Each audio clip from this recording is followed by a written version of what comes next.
everyone, good morning. It's great to see you all here. Thank you for listening to my answers to the questions given. My name is Vivian Vanessa and my friends call me Vivi sometimes. I'm a student from Management in International class batch 20 and 20. Okay, so today I'm here to answer all the questions given by my lecturer, Mr. Adil Muslim. Firstly, I will answer to the questions of part A, which deal with the Zoom meeting activities. So there are around 2 questions there, and then I will next move to the part B, which deal with the theories in organizational behavior. There are around 4 questions there. So dear my old friends, let the video begin with my answers.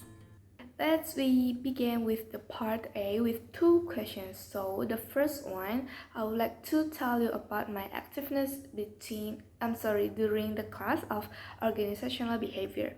So I can say that I'm quite active in organizational behavior lecture class because I always attend the class and I never skip the class. I also engage in my friends' discussions because we have a presentation, and I also watch their presentation every meeting.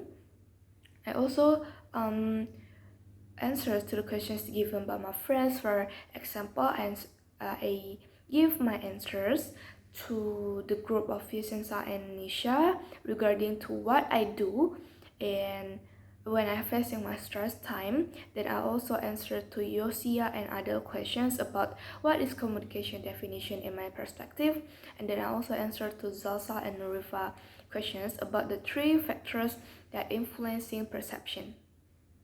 I entered the organizational behavior class around 9 or 10 times. I forget the exactly numbers of meetings that we have after the midterm test, but I can guarantee that I never skip the class. So we have around 8 offline class and then 2 online class that we have by Zoom meeting. So I make sure that I always come to our meeting held by Sir Adil Muslim. Okay, before I have already mentioned about the presentations that we have in organizational behavior class, so here I would like to mention all the presentation and also the groups that present that during the after midterm test and before the final examination. So there are around 8 groups. The first one is for chapter 6 with title Value, Attitude, and Job Satisfaction. It is presented by Atisha and Ura Shafa. And then the chapter 7, namely Motivation, it presented by Fiona Sharonita and Vivian Vanessa. And then the chapter 8 about the perception and individual decision making is presented by Zalsa and Norifa. And then the chapter 9 about the interpersonal behavior, it is presented by Fatima Azahra and also Novelia. And then the chapter 11 about the conflict management, it presented by Abdul Razak and Florencia Alika. And then chapter 12 about the stress management, it is presented by Vicenza and Nisha. And chapter 13 it's about the dynamics of communication, presented by presented by Yosia and Adel. And then the last group for chapter 15, presented by Iklima and Zakia, it is about leadership. So basically I do join all the presentation session, so I love to see all the presentations because I think it is interesting that everyone have their own way to deliver their materials, they have their own way to communicate it with their friends, and all of them can answer to the questions given by the other friends. They also give a questions back to us, and all of us can answer to that questions given. And the most interesting thing during the presentation, in my opinion, is the presentation slide, because everyone has a very interesting slides to be seen, so it makes the presentations not boring at all. The part A has already done, and then let's we move to the part B. Okay, in part B we have around 4 questions, and then the first one that we're gonna talk is about the 5 models of organizational behavior. The first of them is called the autocratic model. So this model takes a threatening approach depending on a negative motivation backed by power. So here the authority is a tool with which management works, and in the context of it thinks, because it is the organizational by means power is applied. So in this model, management implicitly assumes that it knows what is best and that is employee obligation to follow every orders without questions or interpretation. So management assumes that the employees that we have in our organization are perceived and they are even resistant to the organizational needs. They even have to persuade and push to perform their performance, and this is a management task or a top manager task to ask the employee under them to work everything towards the order that the top manager asks them to do so. So here employee has no power at all. And then the second one, we have the custodial model. So here, the model is originally developed in a form of employee welfare programs offered by a few progressive employees, and it actually worst form, it became known as the employer paternalism. So the custodial approach gradually leads to an organizational dependency by the employee. Rather than being dependent on his boss for his weekly bread, he now depends on a larger organization for his security and the welfare. The natural measure of morale, which developed from a custodial model, was employee satisfaction. If the employee was happy, if the employee was content and adjusted to the group, then all was well. So the happiness-oriented moral survey became a popular measure of success in many organizations nowadays. Move to the third model, we have a supportive model. So here, this model is established as a manager in a primary role of psychological support of their employees at work. So rather than being a primary role of economic support as the custodial model, or being a superpower that called autocratic model, here through a leadership, management provides a behavioral climate to help each employee to grow and accomplish the interests of it or the organizational things of which part of which place that the employee is capable for.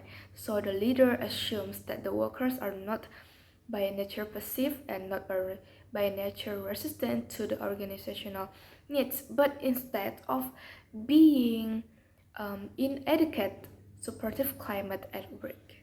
The fourth one is called collegial model. So the collegial model readily adapts flexibility, so it's more flexible, and then it has intellectual environment of scientific and professional organizations. So working in a substantially unprogrammed activities which require effective work, the scientific and professional employees desire the autonomy which collegial model permits, and they give a response to it as well.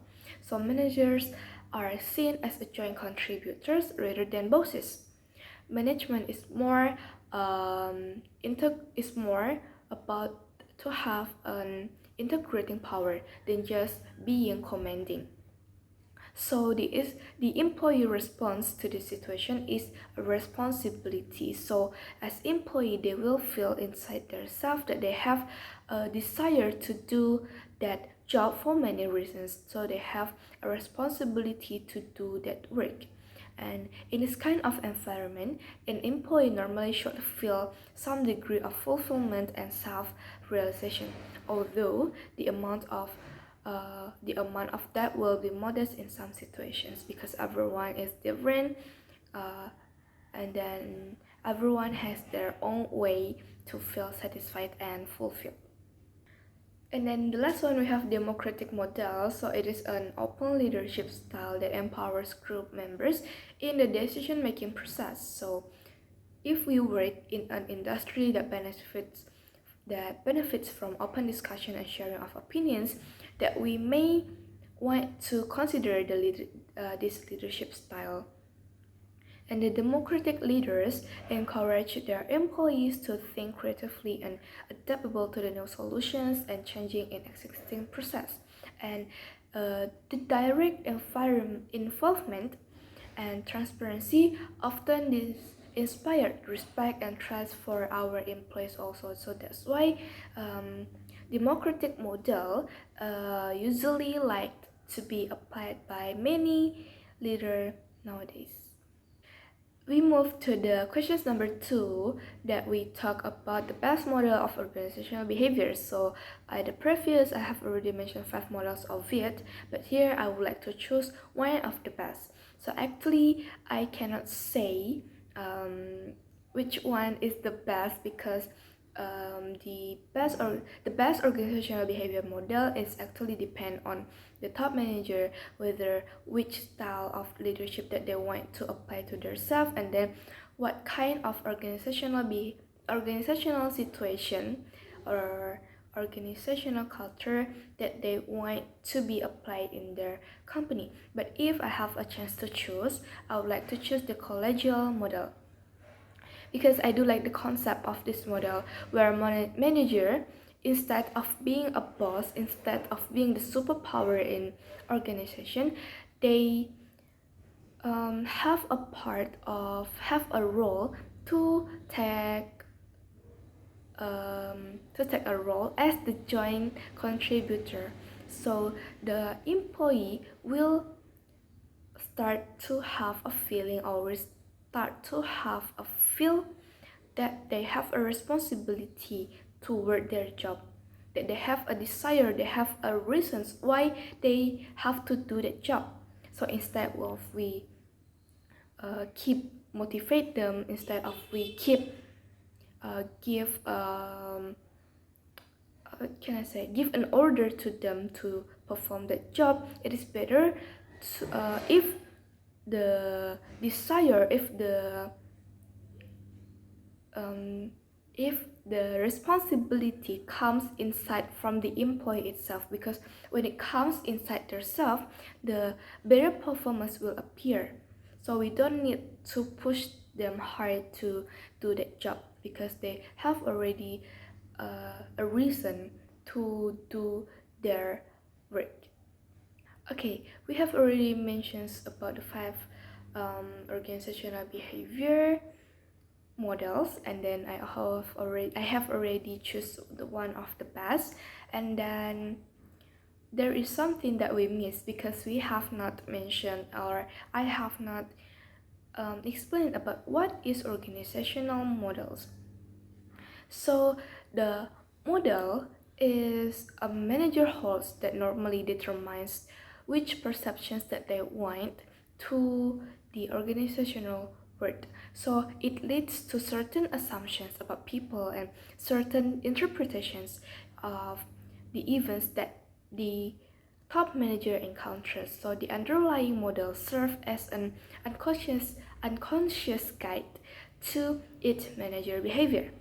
The model of organizational behavior that will predominate among the management and organizational will affect the success of that whole organization. So the model of organizational behavior is very important, because it does really affect the whole organization, including the goals, including how that organizational can achieve their goals, can achieve their objective. So one model of organizational behavior is not adequate label to describe that all will happen in that organization, but it is a convenient way to distinguish one prevailing way of life from another.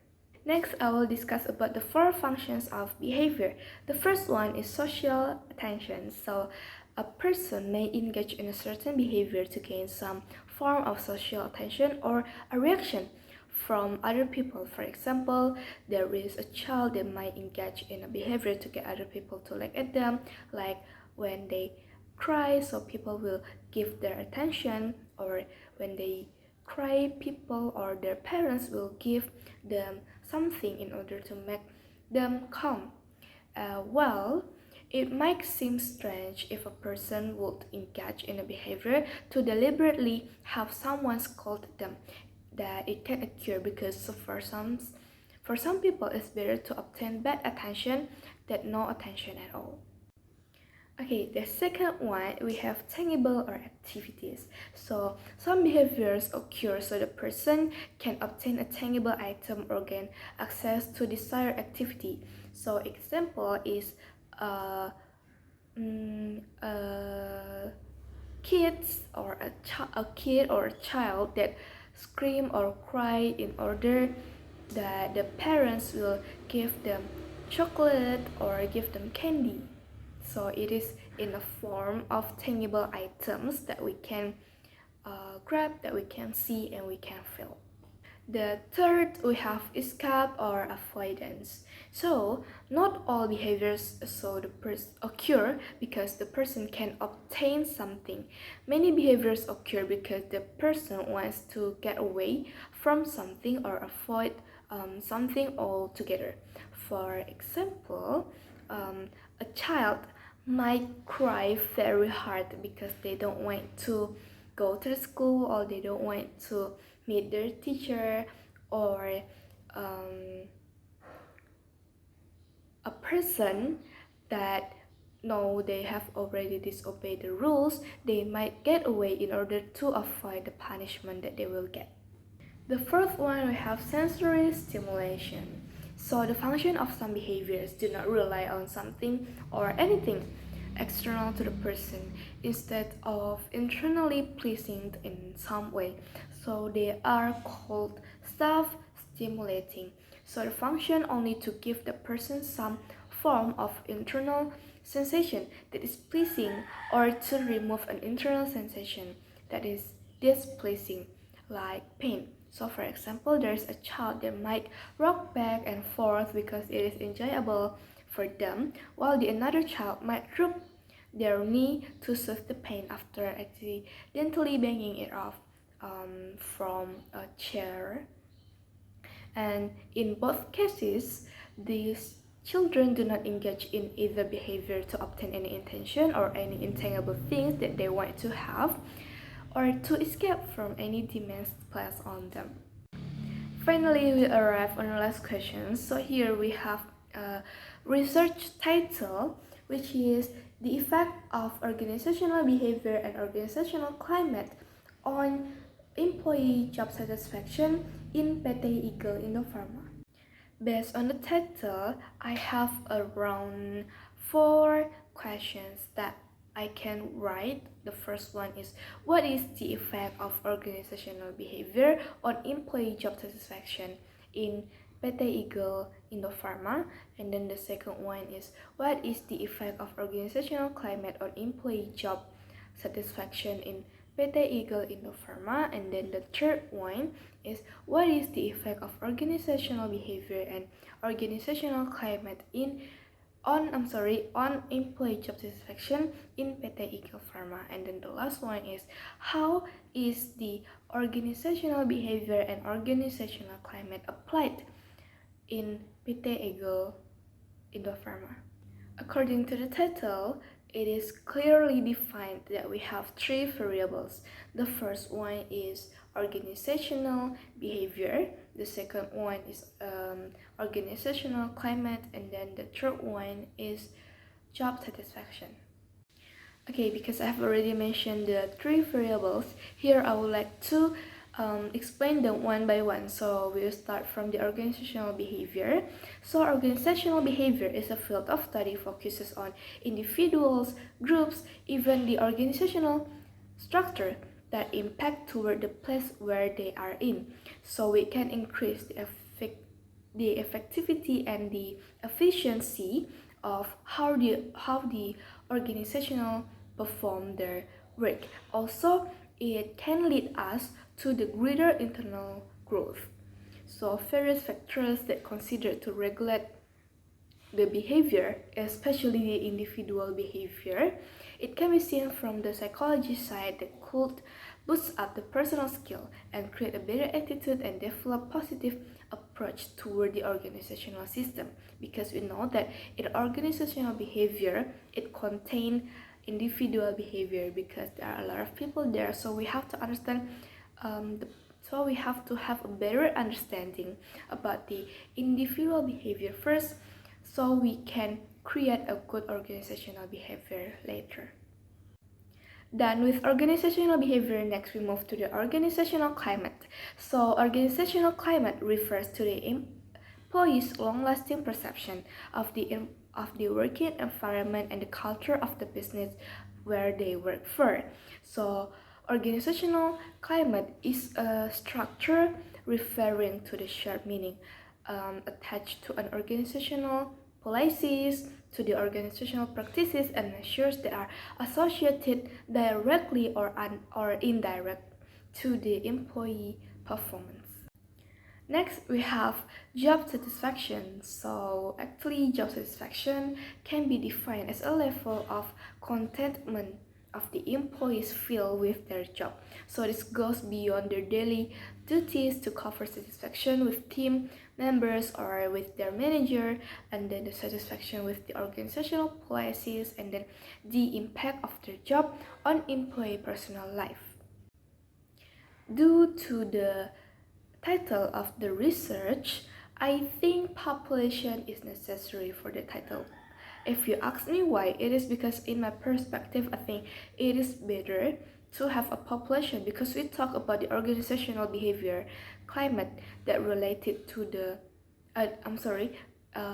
we talk about organizational climate and organizational behavior that directly related to the job satisfaction, which everyone will have their own level of satisfaction, because the point that determine the job satisfaction in everyone mindset is different. So population is needed to this research title. And also we know that PT Eagle in the pharma itself is a very big company, so therefore we do need a population for the title, because if we just taking a sample with a population, I think it won't be effective and the data will not be that valid. To support my problem analysis, there are theories that can be recommended to be used. Because we use these theories to support our problem analysis that related to the job satisfaction, so we can take a theories from Hawthorne that said happy workers are productive. And then there are actually a lot of theories about job satisfaction, such as from Loki value theory, and then we have the very popular one, the Frederick Herzberg theory, or we know as the two factors theory.